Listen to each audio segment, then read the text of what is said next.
Hello guys, and welcome to my channel. In this video we are talking about least visited countries in the world. But before we continue our video, make sure to subscribe to our channel and hit the bell icon for more interesting videos.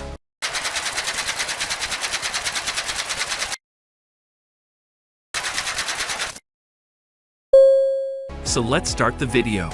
Number 10. Madagascar. 376,000 annual visitors. More than the subject of the popular DreamWorks movies, Madagascar is an island, destination off the coast of East Africa that is an absolute paradise for nature obsessives and outdoor enthusiasts. As, yes, those movies make clear, Madagascar is home to an incredible array of wildlife. Astonishingly, 5% of the world's animals and plants are found here, and only here. Get acquainted with the lemur, frogs, turtles, sharks, and humpback whales, and check out hundreds of orchids and desert forests. Why Madagascar is worth a visit. Madagascar is the world's fourth largest island, but its infrastructure is somewhat lacking. The roads are atrocious, and it can be expensive to get around. Nonetheless, adventure travelers will find much to enjoy. Off-road driving, national park, exploration, private plane adventures, kite surfing, rock climbing and diving are just a few of the experiences to be found on the island. Number 9. Monaco. 363,000 annual visitors. Tucked onto just 200 hectares of the French Riviera, Monaco is, in fact, the world's second smallest country. Only Vatican City is smaller. This is why it always feels so crowded, despite not receiving many visitors. But what the country lacks in size, it makes up for with sheer glamour.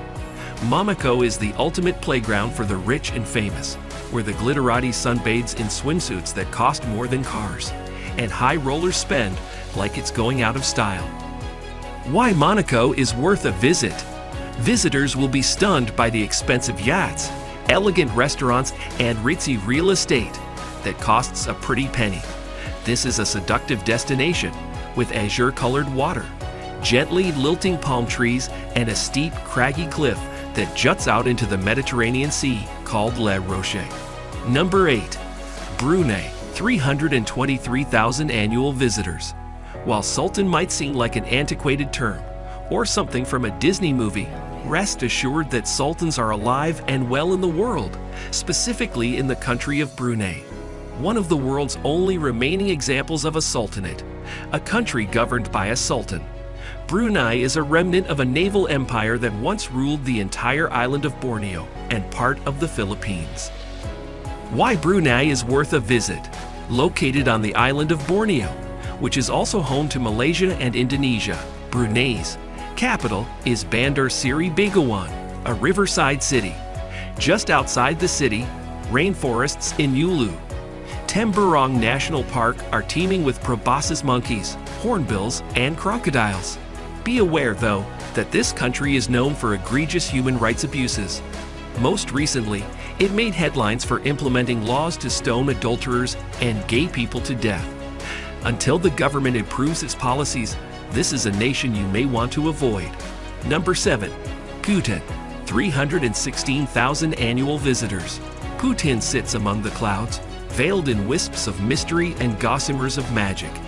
This Himalayan kingdom is the last of the great ones, where traditional Buddhist culture thrives in a rapidly progressing world. While Bhutan is a small nation, the reason behind its low tourism numbers is that foreign visitors are required to pay a minimum tariff of $250 per day, which makes this one of the world's most expensive destinations. The reason behind this is that the Bhutanese pride themselves on sustainable tourism, with a philosophy that gross national happiness matters more than gross domestic product. Why Bhutan is worth a visit. That said, this daily tariff buys you an all-expenses-paid vacation, with accommodations, food, transportation, and an official guide all provided. It's not group-style travel. Visitors are able to craft their own schedules. But backpackers tend to steer clear as the country does not cater to low-income travelers. Those who do fork over the cash will be mesmerized by the nation's deep Buddhist ties and engaging locals who are well informed about the world and always looking to smile and have a laugh. Number 6. Guyana, 315,000 annual visitors. Geographically South American, but undeniably Caribbean in lifestyle and spirit, Guyana is one of the world's best-kept secrets. Historically, Guyana has made less than flattering headlines because of its political instability and domestic inequalities. But the people of Guyana are fiercely proud of their country and have been working to transform it, focusing in particular on making it an ecotourism destination. Why Guyana is worth a visit?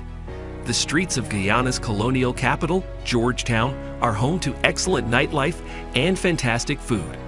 As you move outside of the city, you will be awed by the country's Amazonian landscape, featuring magnificent waterfalls, lush jungles, sprawling savannas, and abundant wildlife. 𝗧𝗃𝗏 Falls is one of the most impressive waterfalls in the world. 1,140 metric tons of water plummeting over an 820-foot cliff in the middle of the jungle. Number 5. Antigua and Barbuda, 302,000 annual visitors. On Antigua, a laid-back vibe makes for easy R&R. The island's sandy shores are ringed with picture-perfect crystalline water, and its capital, St. John's, boasts a magnificent harbor where the yacht crowd tends to linger. Why Antigua and Barbuda is worth a visit? Traditionally, the nation comprised of Antigua and Barbuda has been one of the most popular and luxurious Caribbean escapes, but Hurricane Irma in 2017 completely devastated both islands. Number 4. American Samoa, 20,000 annual visitors. Ready your camera before you embark for American Samoa, a tiny pocket of Polynesia, where you can take one perfect picture after another.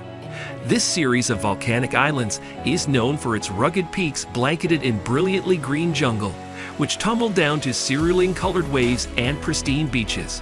Why American Samoa is worth a visit?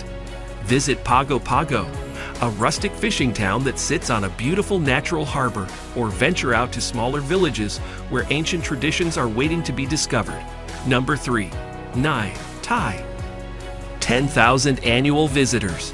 To the east of Tonga lies this tiny island nation in the South Pacific. In fact, it's so tiny that it is regarded as the world's smallest independent nation.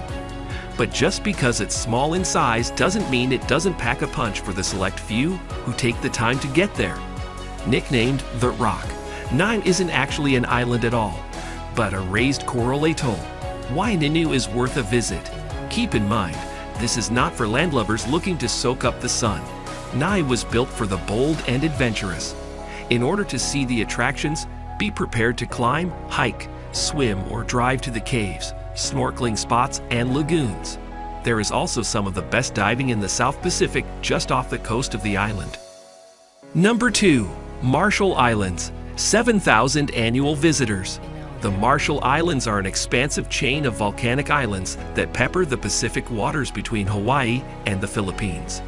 What visitors can expect are sparkling turquoise waters, some of the most epically white beaches in the world, low crime, and sunshine. Why Marshall Islands are worth a visit? But intrepid travelers willing to make the journey certainly won't be disappointed. The atolls of the Marshall Islands are known for their marine life and diving, as well as diverse and colorful flora on land. Number 1. Tuvalu, 3,000 annual visitors. And finally, we have Tuvalu, a tiny independent nation that is but a speck in the South Pacific. With a population of fewer than 12,000 inhabitants across 9 islands, it most recently received fewer visitors than could fit inside most live music venues. But what a treat for the 2,000 who made the journey. Why Tuvalu is worth a visit. The early settlers are thought to have come from Samoa, Tonga, and Uvea. Today, Tuvaluan and English are both spoken throughout the islands. If your interests extend beyond the beach, this might not be the island for you, as it lacks any real city infrastructure. It's also a very flat island, but for those who enjoy snorkeling, diving, or snapping photos of idyllic beachscapes, Tuvalu does not disappoint. That's all for today's video. Hope you guys enjoyed our video. For more videos, make sure to subscribe to the channel and hit the bell icon for more interesting videos. Thanks for watching and have a wonderful day.